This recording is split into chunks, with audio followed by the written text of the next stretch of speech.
귀한 찬양 하나님께서 영광 받으시고 또 우리에게도 은혜가 된 줄 믿습니다.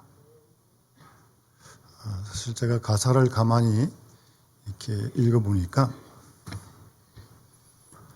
사실 그 가사 안에 우리가 믿는 신앙이 잘 요약이 되어 있는 그런 가사입니다.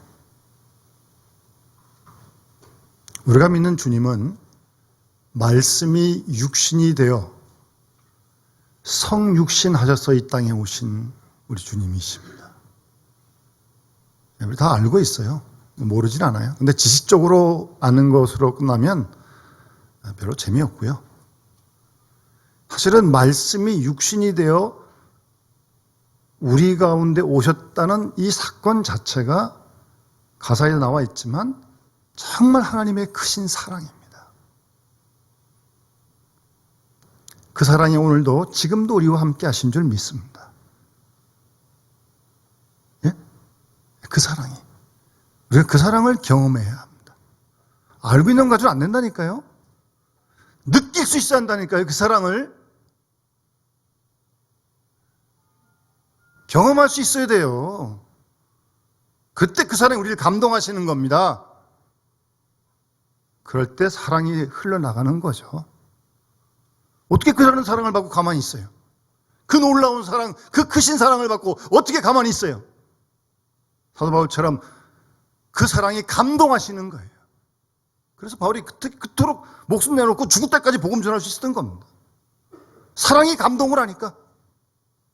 그 사랑이 뭐 바울만 감동하시겠어요? 우리는 감동하시는 거 아니에요? 매일매일 감동하십니다. 그 사랑을 우리가 새롭게 아침마다 새롭게 경험하고 그 사랑 때문에 기뻐하고 그 사랑 때문에 고난도 이기고 그 사랑 때문에 세상의 모든 어려움도 견딜 수 있는 그런 사랑 말이에요. 어떤 그런 생생한 라이브한 네이버한 어떤 그런 사랑을 경험할 수 있어요. 여기 있으면 다 알아요. 모르잖아요. 아는 거가 안 된다니까요. 사랑이 감동이 있어요. 감동이.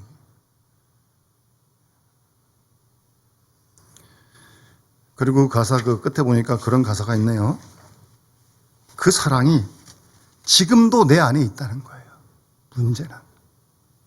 지금도 내 안에, 이 시간도 내 안에, 우리 안에 말씀과 사랑으로 지금도 우리 안에 그런 현재적인 사랑을 우리가 경험할 수 있어야죠. 지금도 말씀으로, 말씀하시고 지금도 사랑으로 우리를 채워주시는 우리 안에 있어요. 지금도 그 크신 사랑 날마다 새롭게 경험하면서 하루하루 우리 믿음의 삶을 살아가는, 그리고 그 사랑을 전하는 사랑의 사람들. 예? 안 그래도 추운데, 안 그래도 어려운데 그 사랑을 훈훈하게 전할 수 있는, 뭐 굉장한 건 아니라 뭐 조그만 거 나중이 아니라 지금, 예? 그런 사랑을 나누며 전하며 살아가는 행복자들이 우리 그리스도는 아닙니까? 사랑하기도 시간 없는데 뭐 다투고 싸우고 물고 뜯고 비난하고. 절대 그러지 마세요. 절대 그러지 마세요. 이 아름다운 입술을 가지고 어떻게 그런 일을 해요? 절대 그러지 마세요. 사랑하기도 짧은 시간인데. 죄송합니다. 제가 이렇게 큰 소리를 내면 저보고 화를 냈다고 그러더라고요. 오늘 사모님하고 싸우고 왔네요. 절대 그렇지 않습니다. 저는 화를 잘 내는 사람도 아니고요. 다혈질도 아니고요. 아마 세례요한 오늘 말씀을 제가 전하는데 세례요한이 아마 이랬을 것 같아. 제가 혼자 그런 생각을 해봅니다. 이 세례요한이 아주 불을 토하군요. 지금 본문에서. 독사 이 자식들아 막 그래요. 사두개인들하고 바리새파 사람들한테. 예? 독사 이 자식들아 지금 그러잖아요. 지금. 거침없이.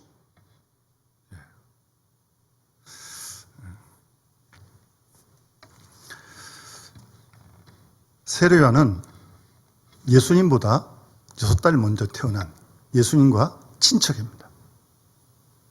그러니까 마리아가 성령으로 잉태를 하고 하나님의 인도하심을 따라 엘리사벳을 찾아가잖아요. 그때 엘리사벳이 세례요한을 잉태하고 있었거든요. 그러니까 예수님과 세례요한과 예수님은 다들 어머니 뱃속에서 서로 만난 사이예요. 그런 사이입니다. 세례요한이 먼저 태어났어요. 6개월 먼저.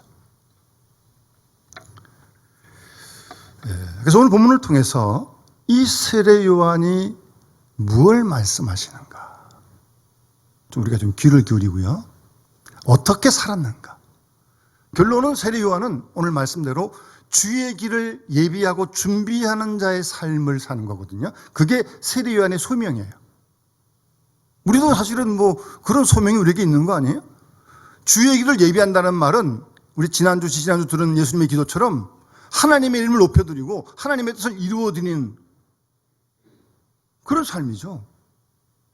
주의 뜻이 다 잘 이루어질 수 있도록 예비하고 준비하는 그런 게 세례요한의 사명이었다는 거예요. 우리의 사명도 그런 거 아닙니까? 방법은 다르지만. 예? 그러려고 하나님 우리를 택하신 거 아니에요? 그런 의미에서 좀 세례요한의 말씀, 세례요한의 삶 좀 눈여겨보시면서 우리도 우리의 남은 생을 좀 그렇게 살아가는, 그렇게 성탄을 기다리고 주님의 재림을 기다리는 그런 삶이 되었으면 하는 마음이 간절합니다. 여러분, 세례요한은 하나님 말씀으로부터 사명을 받은 사람입니다. 본문에 말씀하시는 그 이사야서 40장 3절 말씀이에요. 3절의 말씀입니다. 광야에 외치는 자의 소리가 있어 이르되 너희는 주의 길을 준비하라. 그의 오실 길을 곧게 하라고 한 이사야서 40장 3절의 이 말씀을 이루기 위해 세례요한이 왔다는 것을 마태가 지금 얘기하는 거예요. 그러니까 세례요한은 이 하나님 말씀 속에서 자신을 이 땅에 보내신 사명을 깨달았고 소명을 들은 겁니다.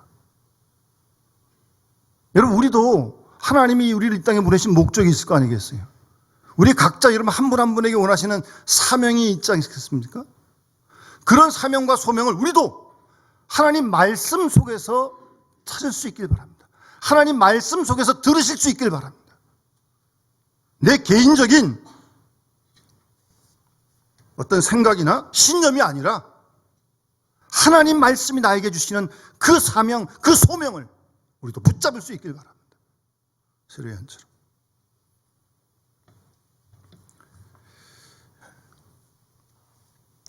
여러분, 그 당시 유대인들 사회에는 크게 세 가지 부류의 사람들이 있었습니다. 아마 들어보셨을 거예요. 에세네파. 이 사람들은 경건주의자인데 결혼하지 않았습니다.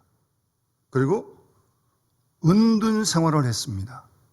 광야나 사막 같은 데 살았습니다. 성경을 쓰면서 기도하면서. 그래서 완전히 구별된 삶을 사는 사람들이고요. 그리고 여러분 잘 아시는 바리새인들. 그러니까 이 사람들도 경건을 추구했지만 이 에스네파 사람들처럼 광야로 나간 게 아니라 세상 속에서 구별되게 사는 그런 경건을 추구했던 무리들이에요. 취지는 좋은 거예요. 세상과 구별되게 살자. 세상 속에서. 너무 이제 외식적으로 흘려서 예수님의 책망을 받지만. 그리고 사두개인들이 있었습니다. 사두개파 사람들이었습니다. 그러니까 이 사람들은 모세오경, 창세기, 출애굽기, 레위기, 민수기, 신명기 딱 5말씀 하나님 말씀을 믿고 천국도 믿지 않고 부활도 믿지 않습니다. 그러면서 적절하게 그 당시 정권과 함께 기득권의 어떤 위치를 누리는 그런 사람들이었습니다. 아마도 세례요한은 에세네파 속에 속해서 났을까. 성경에 기록된 건 아니지만 본문이 말하는 이런 생활들을 보면 충분히 그렇게 짐작이 되어집니다. 그래서 이 세례요한은요, 이 이사야서 40장에 있는 말씀대로 광야에 외치는 자의 소리가 있다 그랬잖아요. 이 말씀대로 세례요한은 정말 광야에서 살은 거예요. 그래서 그 1절에 보시면 그때 세례요한이 유대 광야에서, 여기 태어난 게 아니고 광야로 나간 거예요. 지금 세례요한이 이 예언의 말씀대로, 이사야 말씀대로 광야로 나갔어요. 광야로, 사막으로, 들판으로 은둔 생활을 하면서 거기서 하나님 말씀을 전하는 거예요. 그 본문에 나온 대표적인 말씀이 2절 말씀인데, 회개하라 천국이 가까이 왔느니라. 뭐 어렵지도 않습니다. 아주 단순합니다.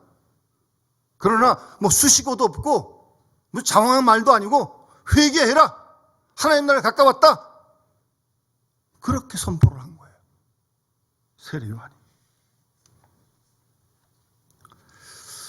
그렇게 선포하는데 사람들이 그 광야로 지금 모여드는 거예요. 예? 사람들이. 본문에 보세요. 5절에 이때 예루살렘과 유대와 요단강 사방에서 다 세례 요한에게 나왔다. 거기에 바리새인도 나왔고 사두개인도 나왔다는 거예요. 지금 세례 받으려고. 이렇게 거침없이 뭐 어려운 화려한 무슨 뭐 그런 문장을 선포한 것도 아닌데 왜 사람들이 이렇게 많이 몰려왔을까요? 광야로, 그것도 시내도 아닌데.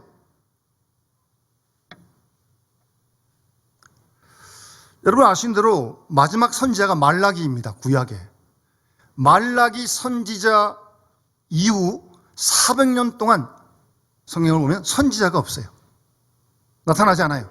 곧 그 얘기는 하나님 말씀을 전하는 사람이 없었다는 겁니다. 400년 동안. 그래서 아마 이들이 하나님 말씀을 듣지 못한 갈급함이 있지 않았을까.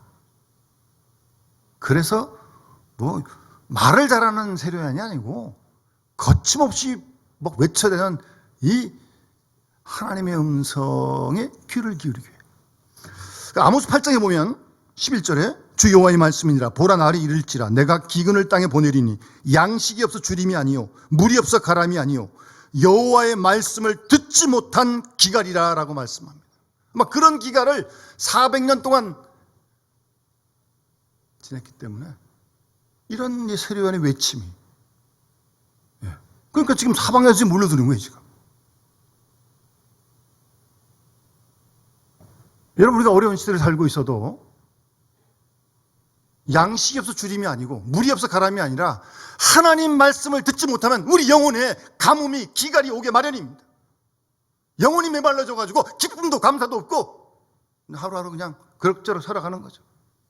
신앙생활도 허리띠 한 것도 아닌데 안 할 수도 없고. 그러다 보면 이게 신앙생활이 외식에 빠지기가 참 쉽습니다. 영적인 기갈임에도 불구하고 일 열심히 할 수 있습니다. 봉사 많이 할 수 있습니다. 부딪혀요. 부딪혀요. 영혼의 기갈한 상태에서 그렇게 봉사를 하면, 일을 많이 하면 본전 생각나고.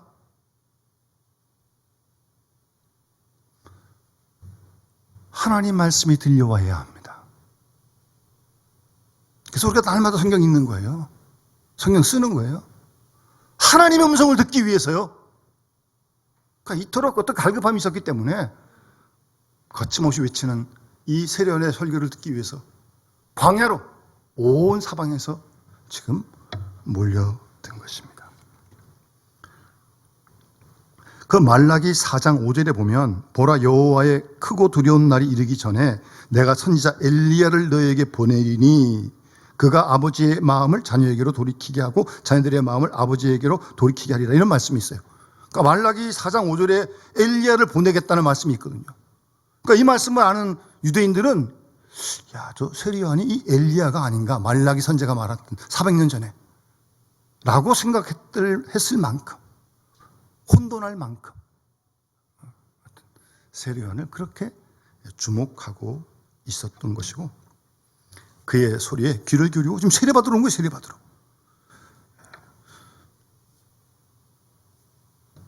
광야로요. 광야로.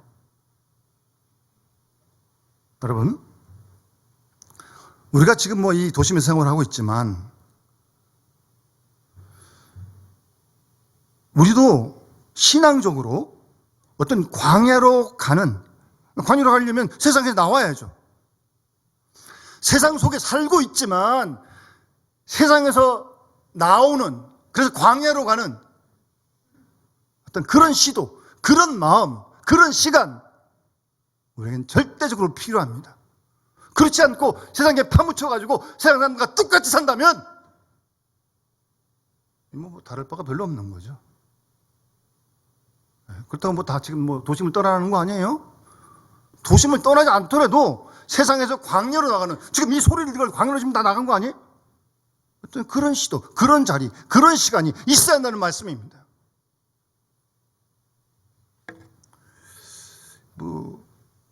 오늘날 우리 기독교가 이렇게 뭐 단 아니지만 좀 이렇게 좀 지탄을 받는 안티 세력들이 많은 이유 중에 하나는 뭐겠어요? 이 교회가 세상 속에 있는데 세상에서 나온 듯한 어떤 그런 모습을 잘 보여주지 못해서 그런 건 아닌가? 예? 우리 스스로 한번 그런 생각을 해보는 거죠.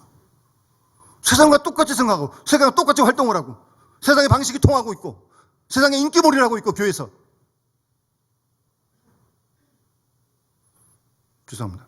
뭐 불교나 뭐 로마 가톨릭은 뭐 어쨌든 뭐 이런저런 모양으로 뭐 결혼도 안 하고 뭐 산속에 들어가 머리도 깎고 있고 뭐 어떤 그런 시도의 한 모습 아니겠어요? 그런 게?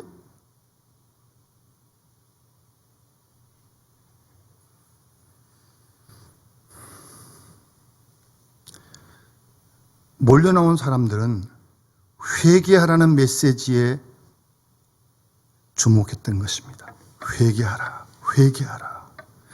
여러분, 회개라고 하는 건요, 아까 잠도 기도하셨지만 무슨 단순히 후회하는 거 아닙니다. 아, 잘못했지, 아, 이러면 안 되지, 거기까지 가는 게 아니에요. 그건 후회.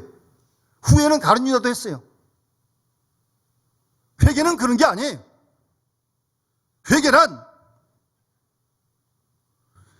우리의 생각을 통째로 바꾸는 거예요. 우리의 마음을 통째로 돌이키는 거예요. 세상을 향해 가던 우리의 마음과 생각을 완전히 돌이켜가지고 하나님께로 생각과 마음을 완전히 돌이키는 게 회개예요. 한 발은 세상에, 한 발은 뭐 교회, 그런 거 말고 세상을 향하던 생각과 마음이 180도로 바뀌어가지고 완전히 하나님께로 돌이키는 것. 세상을 향해 있는 마음이 광야를 향하는 것은 그냥 광야 사람 없는 데를 향하는 게 아니라 하나님을 향하기 때문에 광야로 향하는 거 아니에요? 그것이 회개입니다. 근데 우리도 세상 여전히 살고 있기 때문에 세상의 유혹들이 우리를 계속 가만 놔두질 않아요. 근데 그걸 뿌리치 잡고 그냥 가만히 있으면 거기에 묻어가지고 세상 속에 푹 빠져 있는 거죠. 아니요. 그 속에 있더라도 마음과 생각이 세상식으로 흘러가면 안 된다는 거죠. 예수 믿고 구원받고 세례받은 우리는.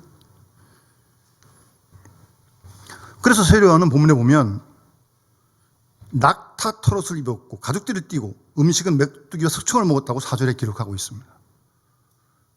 광야로 나가서 회개한 사람들은, 세상을 떠난 사람들은 의식주가 달라진다는 거죠. 물론 의식주가 달라준다고 다 회개한 건 아니에요. 의식주가 달라져도 회개한 척 할 수 있어요. 그런데 진정으로 회개한 사람은 의식주가 달라지게 돼 있다는 거죠. 그 사실 우리에게 말해주는 거 아니에요? 제가 언제 한번 다른 교회 집사님 간증을 들었는데 이분의 취미는 좀 우울하고 뭐 이럴 때 쇼핑이 취미입니다. 동화점 나가서 뭐 이것저것 다 사는 겁니다. 그게 뭐 스트레스 해소가 그게 취미였어요. 근데 어느 날 은혜를 받고 나서 똑같이 백화점 갔어요. 그런데 자꾸 전에하고는 달라요. 전에는 뭐 거침없이 그냥 사고 뭐 결제하고 그랬는데 이게 잘 이렇게 나가지가 않아요. 돈이, 카드가. 네? 은혜를 받고 나서. 그래서 거기로 백화점 나와가지고 교회 목사님한테 갔어요. 목사님, 이거 얼마 안 되지만 교회에서 필요한 곳에 사용해 주십시오. 그랬다는 거예요. 그러고 나니까 얼마나 기쁜지. 옷 살 때보다 훨씬 더 기쁘시더래. 진정으로 마음과 생각이 회개하면요, 의식주가 달라진다니까요. 제가 아는 어떤 분은요, 절대 10,000원 이상 식사를 잘 안 합니다. 북한에서 살아가던 어떤 제가 아는 선배 목사님이신데 10,000원 이상 식사를 절대 안 해. 그 북한 동포들의 생활을 알고 보았으니까. 의식주가 달라진다니까요.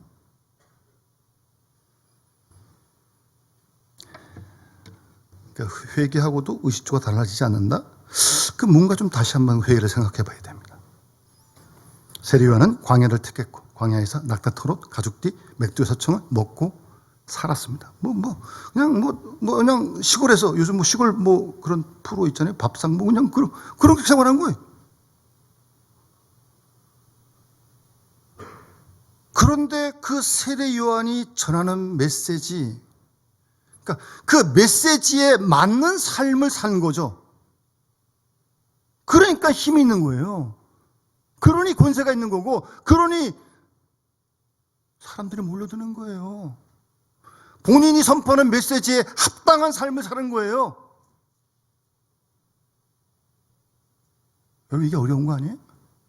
우리도 말하는 성경대로 막 이렇게 되겠다 말 많이 하는데, 내가 하는 말대로 우리가 산다는 게 어려운 거 아니에요. 그러니까 기도하는 거죠. 뭐 그게 뭐 쉽게 되면 뭐 기도하겠어요? 기도 안 해도 되면 뭐 기도 안 하는 거죠. 근데 그게 쉽게 안 되니까 우리가 기도하면서 내가 하는 말대로 하나님 들은 말씀대로 살려고 우리가 때로 몸부림치고 그러는 거 아니에요? 그러니까 세례요한은 본인이 선포하는 메시지에 합당한 삶을 사는 거예요. 그러니까 거침없이 외칠 수 있는 겁니다. 독사의 자식들아 그러면서 회개에 합당한 열매를 맺으라고 말입니다. 지금 그렇게 막 불같이 토하고 있는 거 아니에요?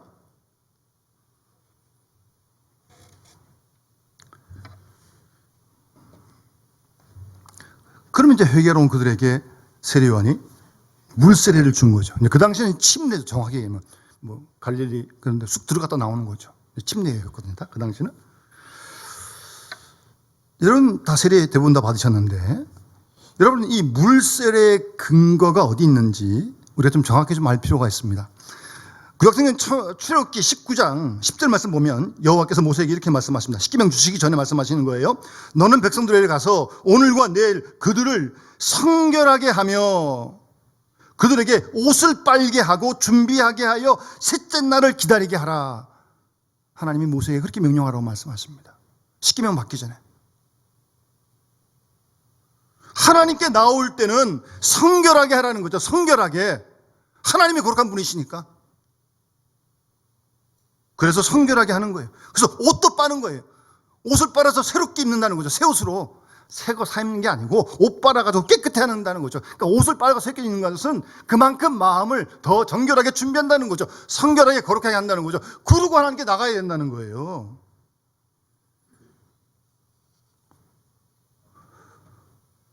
그리고 예언자들, 선자들의 말씀 가운데 보면 특히 에스겔 36장에 보면요.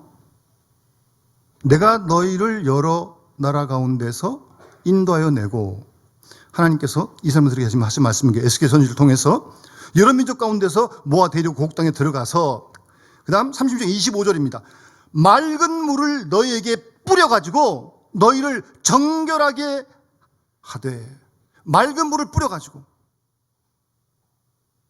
너희의 모든 더러운 것에서와 우상 숭배에서 너희를 정결하게 할 것이다. 그렇게 말씀하고 있습니다. 물을 뿌려 정결하게 하고, 맑은 물을 뿌려서 모든 더러운 것과 모든 우상 숭배에서 너희를 정결하게 할 것이다. 사실 이런 말씀 속에서 세례의 의미가 내포되어 있는 거 아니겠어요? 세례란 단순히 물 몇 방울 우리가 뿌림 받는 것이 아니라 우리 마음을 하나님께 온전히 돌이키게 하는 것이고, 더러운 것, 악한 것, 추한 것, 더군다나 우상 숭배로부터 벗어나는 것, 그것이 세례의 의미예요.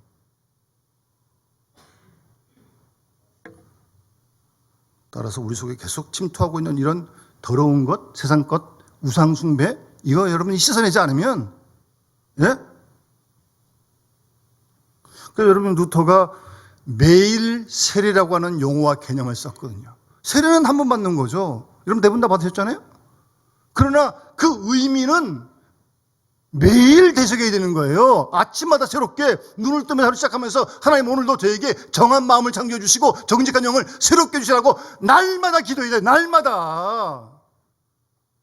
그렇지 않고 뭐 우리의 마음이 뭐 만물보다 거짓되고 부패한 우리 마음인데 이게 뭐 저절로 깨끗해지겠습니까? 날마다 정결케 해야 돼요. 씻어야 돼요. 계속. 보혈의 피로. 한 번 받으면 끝나는 거예요, 세례? 그 천국 가면 되는 거예요?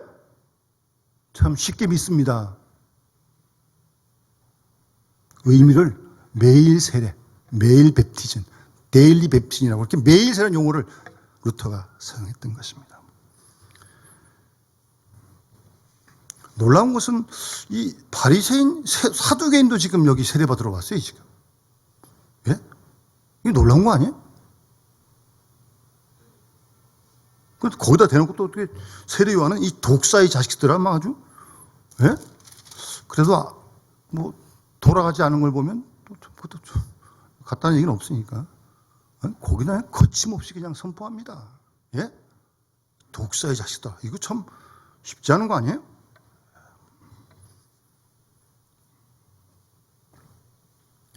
그러면서 적극적으로 8절에 회개에 합당한 열매를 맺으라는 겁니다. 회개했는데 끝나는 게 아니고 회개에 합당한 열매를 맺으라는 거예요. 예? 여기까지 가야죠. 잘못했습니다. 끝나는 게 아니고 돌이켜야겠다 생각하는 끝나는 게 아니고 회개에 합당한 열매를 맺으라는 거예요. 여러분이 하나님 말씀대로 신앙생활 합시다. 성경대로 합시다. 성경대로. 예. 회개에 합당한 열매를 맺으라. 누구 생각나는 사람 없어요? 예. 누가복음 19장에 나오는 삭개오. 이 뽕나무 올라가지고 예수님 만나잖아요. 집으로 모시는데 뭐 예수님은 누구 하라고 그랬어요? 자기가 좋아가지고 내 소유의 절반을 가난한 자들에게 주겠습니다. 내가 남의 것 빼앗은 것, 토색한 거 있으면 4배를 갚겠습니다. 예수님 하라고 그런 것도 아닌데 스스로 자진해서. 예? 이게 회개의 열매예요. 그때 예수님께서 뭐라고 말씀하십니까? 오늘 이 집에 구원이 임했다고 주님께서 말씀하십니다.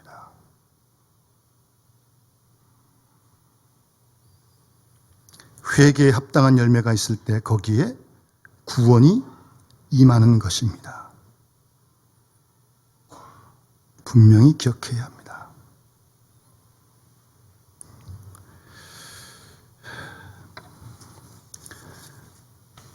그러면서 세례요한의 그 사명이 주의 길을 예비하고 준비하는 거 아닙니까? 그게 세례요한의 사명이에요. 이사야 말씀처럼. 근데 예수님을 이제 소개하는 거죠. 예수님을. 예? 예. 뭐라고 소개합니까? 나는 회개하기 위해 세례를 베풀지만 지금 내 뒤에 오시는 분이 계신데 그분은 나보다 능력이 많으신 분이신데 나는 그분의 신을 들기도 감당하지 못하겠다. 사실은 그래도 6개월 먼저 나온 거 아니에요. 사춘형쯤 되는 거 아니에요. 그리고 먼저 일을 시작해가지고 사람들이 인기가 훨씬 더 많았고 그런데도 세례 요한은 자신의 위치를 혼돈하지 않았어요. 예수님의 신도 들기를 감당하지 못하겠다. 예? 그 요한복음 3장에 보면 세례 요한이 그는 흥하겠고 나는 쉬어야 되겠다. 아, 참 멋있지 않습니까? 예수님이 흥하겠고 나는 쉬어야겠다. 주님만 높임받으면 된다는 거죠.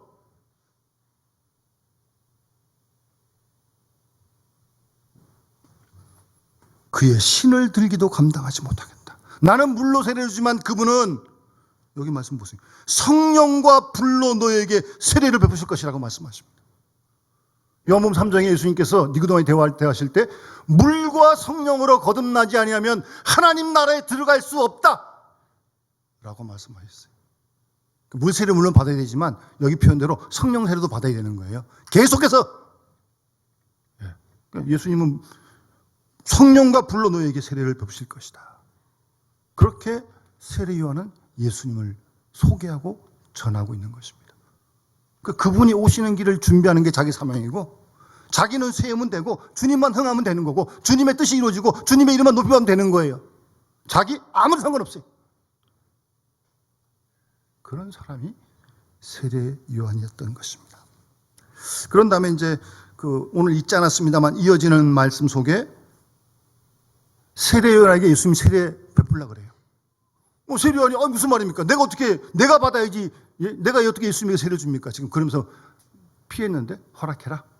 그래서 어쨌든 세례 요한이 예수님에게 세례를 베풉니다.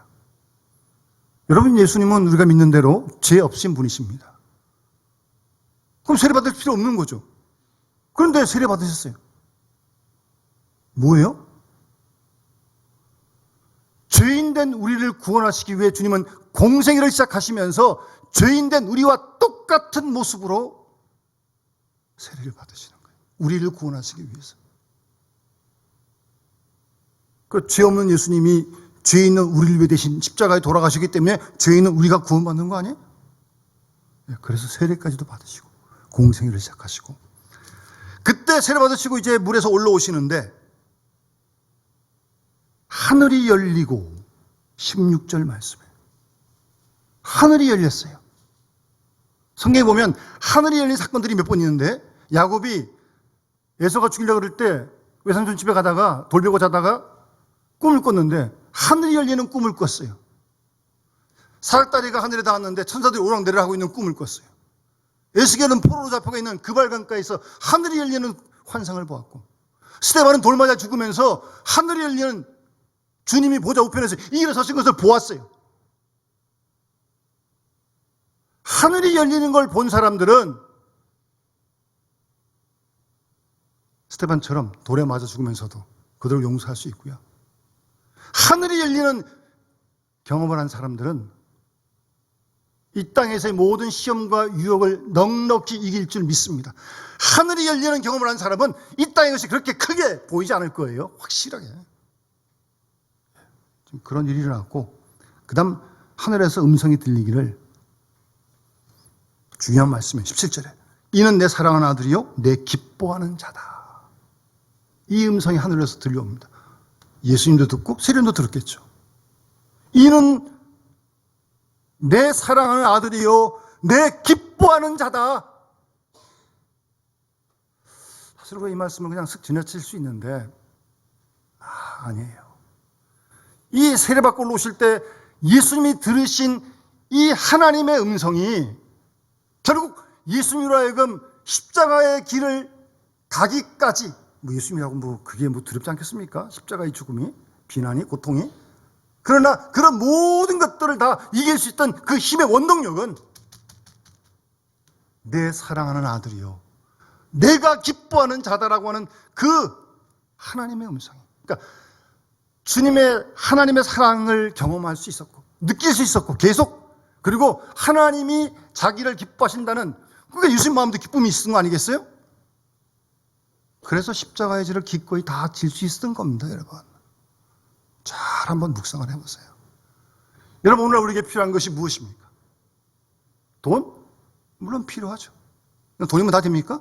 권력이면 다 돼요? 지식이면 다 돼요? 아니요. 사랑과 기쁨이 있어야 돼요. 사랑과 기쁨이.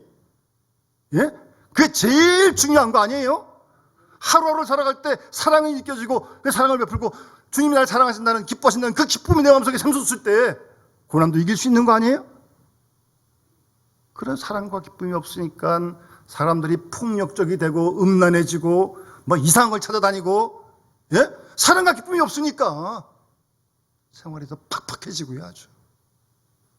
세상은 그런 거 몰라서 그런다 치더라도 우리는 하나님을 믿는 사람들인데 하나님의 사랑과 기쁨이 주님께 임했던 우리에게도 임하는 거 아니겠어요? 그럼 그런 사랑과 기쁨을 우리도 날마다 공급받아야 되는 거 아니에요?